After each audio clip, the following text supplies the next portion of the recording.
Alright, so we are here with basket case episode 2. So what I want to do on my little basket case here, I want to get this thing ready to basically fit it out with all the components that I've bought, all the new parts, basically get this thing back to a working, functional, awesome little gearbox. So what I want to do to start with, I know I said in the first video that I wasn't going to weld any of the case, I thought it was good enough. But I went ahead and I bought some new transmission case bottom bolts. So these are the studs that go in the bottom of your case here, and this is where it bolts to your transmission plate, and this is basically what holds it in the bike. This is what propels the bike forward. So this guy is super, super important. These studs are basically what holds this thing to the bike, to the frame, to everything. So I want to make sure these studs are super good, no dodgy threads. I want to make sure they're as good as they possibly can be. So in order to put these studs in, I just went the standard 3/8 by 16. So these holes are already pretty flogged. So I just got myself a little helicoil kit here. If you guys aren't aware what a helicoil is, it's basically a stainless steel coil that you tap to a larger size, and then when you screw it in, it's the smaller size you want it to be. In this case, a 3/8 UNC. So what I got to do with this, I've got to drill this case to this oversized drill bit here. But when I put it in a few of these holes here, especially this hole on the corner, you'll see in a sec when I fix it, but it has a big crack there. So I want to weld up the side of this case here. And I also want to weld up the start of this hole. It's completely flogged out. So this is the drill bit, the size that I want it to be so that I can tap the new size in it. So I want to weld up the top of this hole, and I also want to weld up the side of this. But while I'm there, the rest of the case looks pretty good. There's nothing else that I'd probably fix. So I'm going to start with that. We're going to helicoil these bolts in the bottom, and then this thing's basically ready to fit out. So what I'm going to do, I'm going to paint this thing and seal the inside so we've got no chance of leaks or anything silly like that. So I'm going to go in and Gliptal paint the inside of this. It's like basically a paint that will absorb into the pores of the aluminium here, because aluminium's porous, as we know. It'll absorb into the pores and stop this thing from leaking. Any little cracks, or maybe a bad casting has like a porous, a hole that goes through, it'll fix up all of that. So we're going to go through, paint the inside of the kicker cover as well.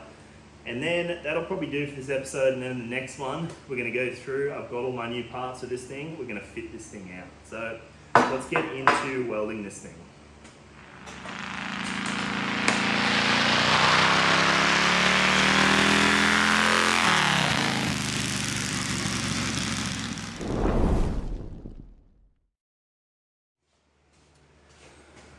Alright, so these are the holes in question. You see how massive this hole is, and as I said, this is the drill bit that I've got to go in there to drill so that I can tap that coil insert to. So as you can see, I have plenty of room around there. So I want to weld this top of this one up a bit, and this one, you can see this big crack that it's got through the side here, and the top of this one is probably a little bit big as well. So I'll weld that up, weld around that, and I'll weld around that. So before we do any welding, I sort of want to go in here with my die grinder and just open these up a little bit so that I've got somewhere to put some weld.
Right, this one got a little bigger because I'm trying to chase a crack that's going up here.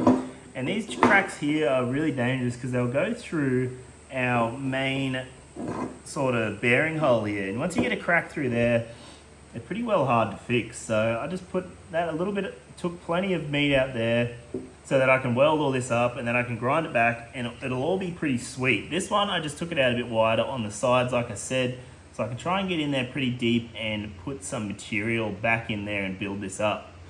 So now that I've done that pretty well, all I can do now is go and weld it. So let's get the welder set up.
All right, so that is pretty well it all welded up. It admittedly doesn't look amazing, but it doesn't fucking matter because we're gonna grind all that shit off and make it look perfect again. So I'll wait for this thing to naturally cool down. Don't try and forcefully cool this down. You want it to do naturally, and then we will fix this thing up.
All right, so that is pretty well my case all fixed up there. I used a file to flatten this, and a file is very flat, so that'll get these two surfaces in line again, but that is pretty well the tops fixed up and the side fixed up how I want it.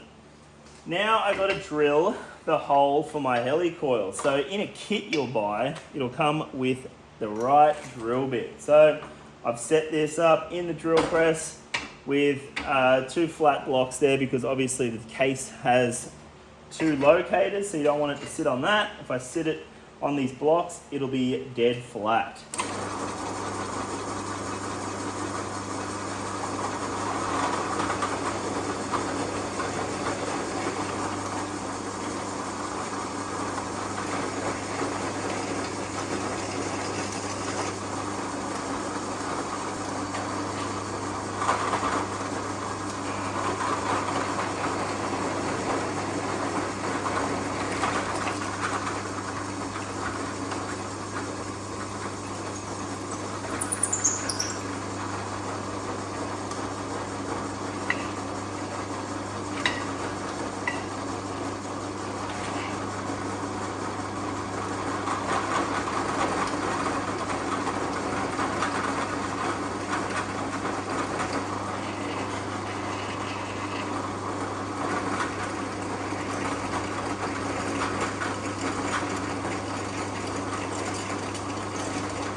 So obviously next is tapping our holes. Now I'm going to do this a bit of a cheap way.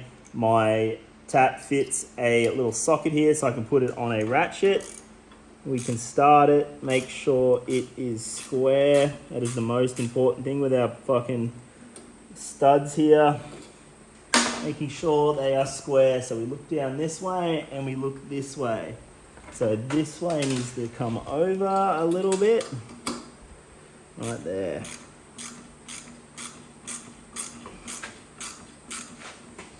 That is minty.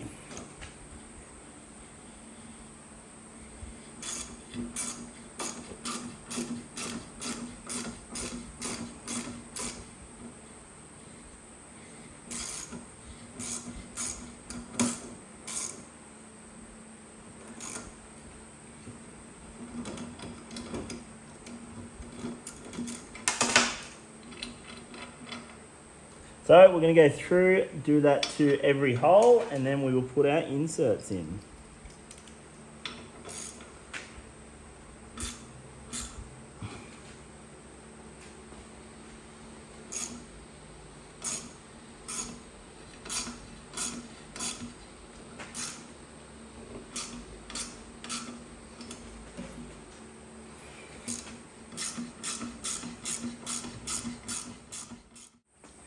Right, so all my holes are tapped out now. This is what I'm going to be putting in. This is a helicoil. So this is just a tiny threaded piece of stainless steel with this little tang on it. Now this tang is so that we can screw it in easily, and this little notch here is so we can snap it off once the thread is in position. So basically this is our little tool that puts it in, and the tang, as I said, goes in this little notch here, and then literally all we do is line this thing up. Sometimes it's a little bit hard to start. You've got to make sure you don't skip a thread when you start. I think I might have just done that. So it can be a little bit tricky to start, but once they're in there, these things are the best. So don't think of these as a band-aid. These are stronger than what a normal thread into the aluminium would be. So these are definitely an upgrade. So we just screw this in, keep having a look. We want to make sure the tail of it is at least one thread down. We don't want the tail to pull up. So that is pretty well it. And then, as I said, this is the little tool. We just put it in there and this knocks the little tab off. Just like that. And that is your helicoil installed. Now these things are not hard to find. They're in every bolt shop. So, you know, don't use it as an excuse not to do it. I also had to do the drain bung just before because these are a tiny little thread and everyone swings off them for some reason. So I'm just going to go through, put the last 3 in, and then we can put our studs in. Like I said, this can be a little bit tricky to start. There it is.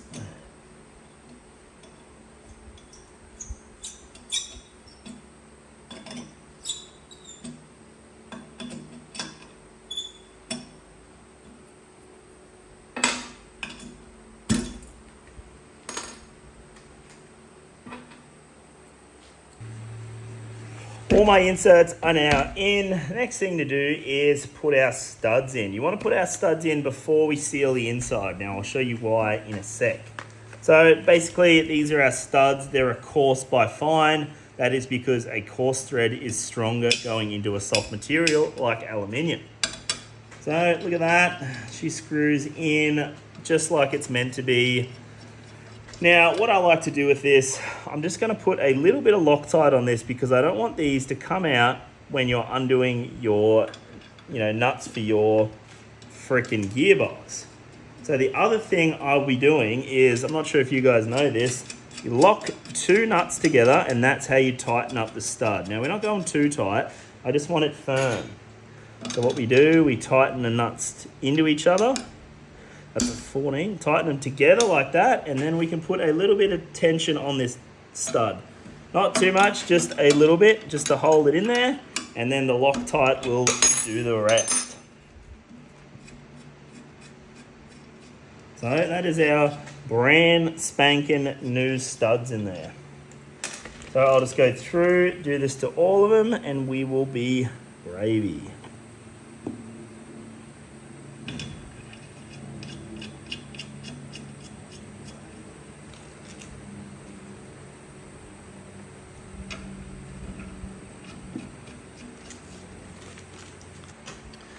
Alright, so I have my case here all sorted. You can see I have all new studs in this thing. They are super in line with each other. If you look down them like that, they are square, they are level and everything. Put this on the bench and see it doesn't have any rock, so that's mint.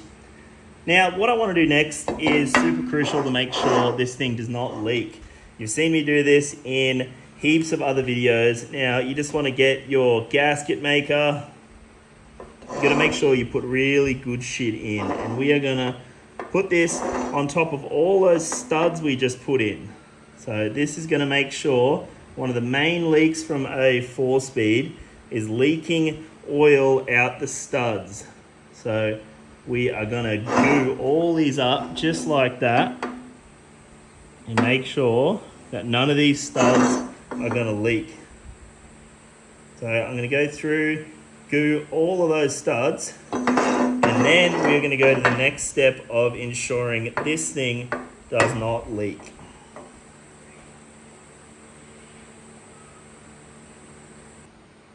Alright, so this stuff is pretty well dried now. That's sort of how it ended up. Just want to seal up those 4 bolts before I put this stuff in. So this is Glyptal 1201 red enamel. So this stuff is super good for sealing up all the pores in your aluminium, and like maybe here you might have a bit of a crack. So anything that may leak, this stuff seals it up.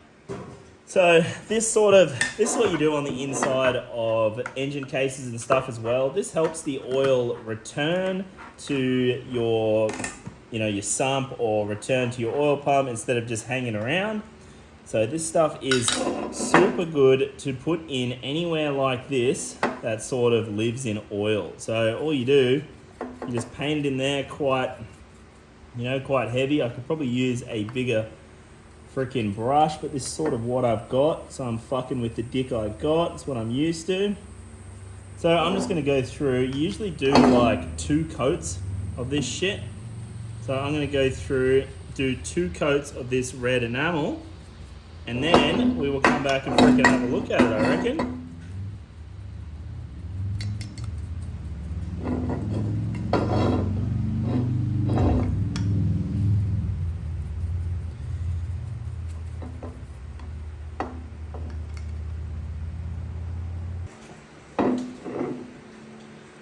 So we want to do the kicker cover side as well, but there's a few places that you don't want to get this stuff. So luckily this stuff is really easy removable with some acetone. So just do your best, but around this surface where I have some already is sort of where we don't want it, because that's where our bearing retainer is going to sit. So we sort of just want it in all the other areas. So like I said, we do this in 2 coats because the first coat is sometimes a little bit thin. So I like to do it in 2, so you just sort of get it on there in the first one, and then you come through and you get a thickness with the second one.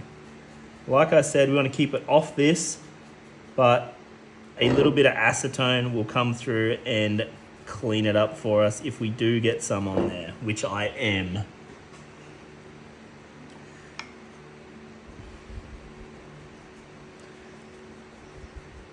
This sort of gives it that really, really nice professional look, and also adds to the functionality of this here 4-speed transmission.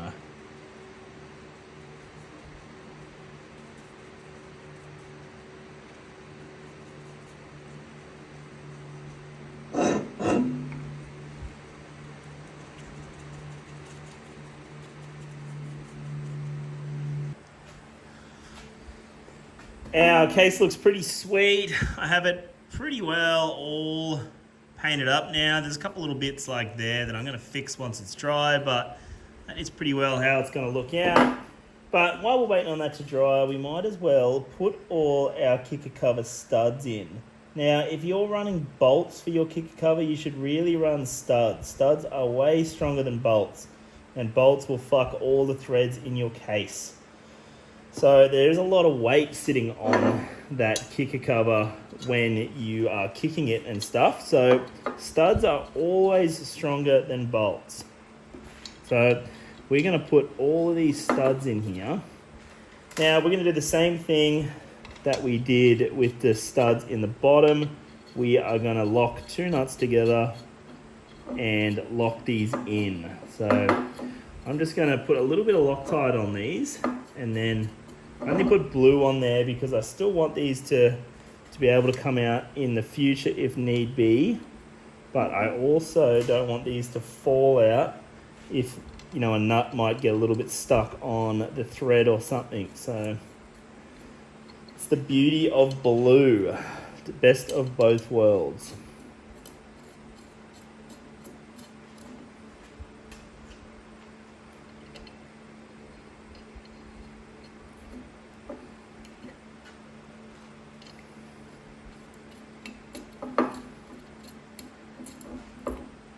So like I said, we just put 2 nuts on here.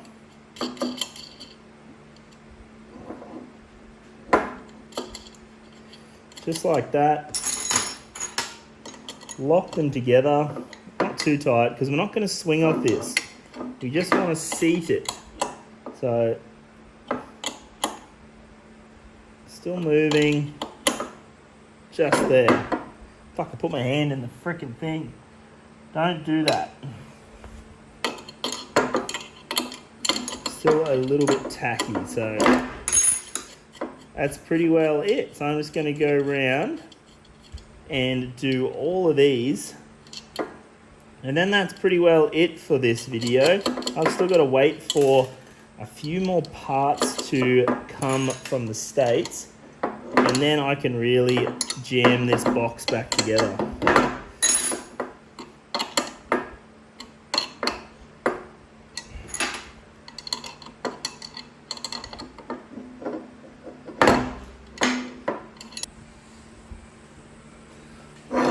So, turned out freaking sweet. Here is the kicker cover. I also got this thing vapor blasted. It turned out an absolute treat. and just making sure that it goes on. Look at that. All the right spacing for the nuts. You know, sometimes you come across these gearboxes and, you know, one thread's out here, this one's down there, and you know, it just looks fucked. This looks nice and professional, all, you know, all the same. All's gonna look so good when it's together. The red in there, like that's a good fit. The red in there looks super, super nice. Once that thing's full of gears, looks super professional and really, really nice. So this ensures your gearbox will not leak out of any of those studs or any of the pores or anywhere in here. So as long as you've got the good gaskets in it, the seals and everything, this thing's gonna be freaking mint. So that is pretty well it for episode 2 of 4-speed basket case. This is the case pretty well done, dusted, ready to put all the internals in. So like I said, I'm just waiting on a couple more bits from the States. You guys reamed me with postage, which is fucking standard. But just waiting on a couple more bits, and then we will slam the internals in this thing, and then it will be completely done, brand spanker. So I'll see you on part 3.